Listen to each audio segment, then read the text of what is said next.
Panorama histórico de la Grecia antigua. La historia de la Grecia antigua abarca del año 1800 a.C. al siglo III a.C. Por medio de este trabajo pudimos realizar una maqueta en representación de lo que nosotros imaginamos que era principalmente la educación en la Grecia antigua, así como también, el clima de la región griega era y es mediterráneo, con veranos secos y cálidos e inviernos húmedos y tibios. Dadas las características de esta región, se dedicaba a la pesca del atún y al cultivo del olivo y la vid. Y como podemos observar en el video, aquí estamos viendo una pequeña representación de lo que sería un salón de culto.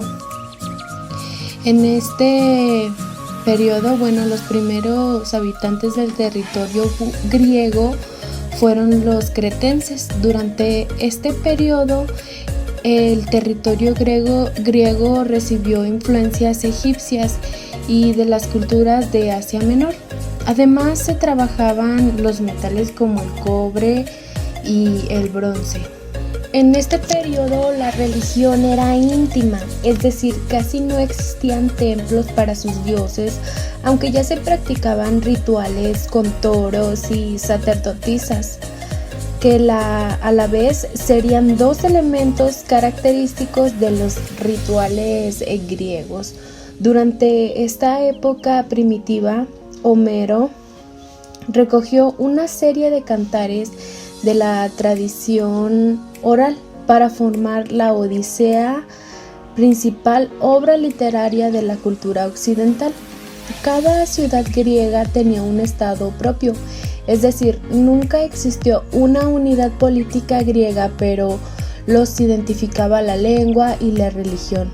Un ejemplo de este panelismo se aprecia en los Juegos Olímpicos, evento que todos los estados griegos se reunían, aunque estuvieran en guerra, dejaban todo para los Juegos Olímpicos. Para ellos era muy importante. Y aquí estamos viendo como un salón de clase y vamos a hablar sobre la educación arcaica.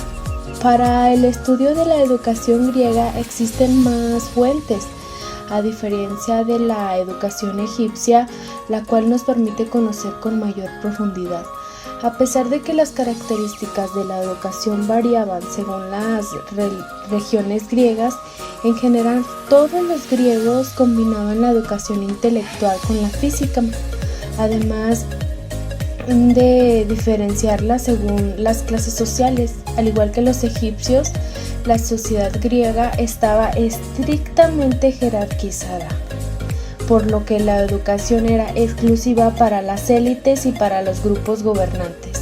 Además del arte y de la guerra y la gimnasia, tenían una educación sobre las artes políticas. Y a continuación en la pantalla están viendo otra escena de nuestra maqueta.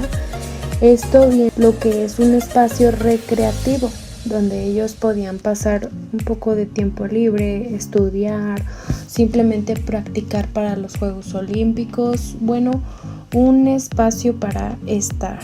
Aquí lo pusimos con unas bancas, una pequeña fuentecita, con una escultura artística ahí, Y si vamos caminando por otra vez el pasillo, vamos a regresar a donde estaba el aula.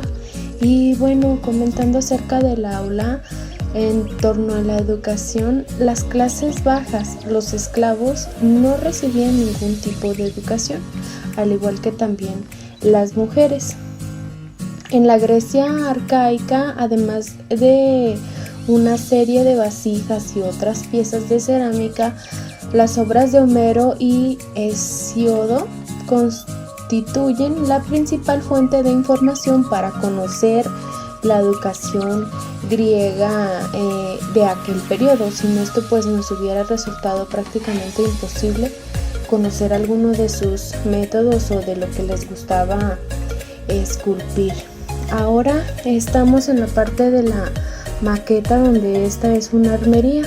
Como bien lo mencionaba hace un momento, ellos trabajaban el bronce, hacían sus armas y los métodos de tortura como lo estamos viendo aquí en esta representación. Así como también se preparaban para la guerra, también, los castigos corporales, al igual que en Egipto, eran el medio fundamental de la instrucción, reflejo de una sociedad altamente jerarquizada. Como les repito, en la literatura griega abundan ejemplos de castigos corporales. Si nos ponemos a analizar, abundan toda clase de castigos. Y aquí vemos por fuera una caballería donde están ahí, pues, cómo se transportaban ellos con su carruaje, una carretilla y los caballos. Aquí los podemos observar también. La violencia de toda esta cultura que tenían ellos, la violencia de la enseñanza, también ocasionó la inconformidad de los alumnos, quienes en ocasiones pues se rebelaban, golpeaban también a los maestros, y pues eran altamente estrictos, ya que los alumnos recibían castigos como por ejemplo no les tenían permitido la glotonería, también reírse desaforadamente no estaba permitido, ni cruzar las piernas en clase. Y por otro lado, filósofos como Platón, Aristóteles y Sócrates, heredero de los sofistas, escribieron sus propios modelos educativos. Platón señalaba que el mejor tipo de educación era la antigua, que se concentraba en la música, la gimnasia, la aritmética, la geometría, la astronomía y la filosofía. Aristóteles, por su parte, acepta las 4 disciplinas: la educación griega, gramática, gimnasia, música y dibujo, y limita la enseñanza para los hombres libres, por lo que las mujeres y los esclavos, como les mencionaba, eran excluidos. Por último, Isócrates centraba la enseñanza en la oratoria, entendida como el arte de convencer por medio de la palabra.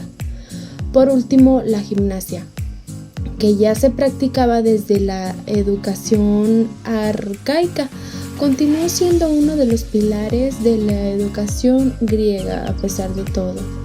La generalización de la educación gimnástica llevó a los griegos a la creación de los Juegos Olímpicos. Como les mencionaba, eran muy importantes para ellos. Así estuvieran en guerra, ellos hacían sus Juegos Olímpicos, surgidos en 776 a.C. En estos torneos, los jóvenes griegos competían por ver quién era el más fuerte, el más veloz o el más hábil en el manejo de un arma o técnica de lucha. Y en la periferia griega, como en Asia Menor, existe una serie de círculos de iniciación llamados Tiasoi, que funcionaban con reglas y principios independientes. De los Tiasoi surgieron muchas escuelas de los grandes filósofos, por ejemplo, Pitágoras, que además de seleccionar a sus discípulos basados en los rasgos fisionómicos, organizaba la educación en 4 grados: el acústico, que incluía la música, danza, poesía y gimnasia; matemáticos y físicos, que se refiere a los estudios filosóficos; y sebásticos, que son las ciencias esotéricas.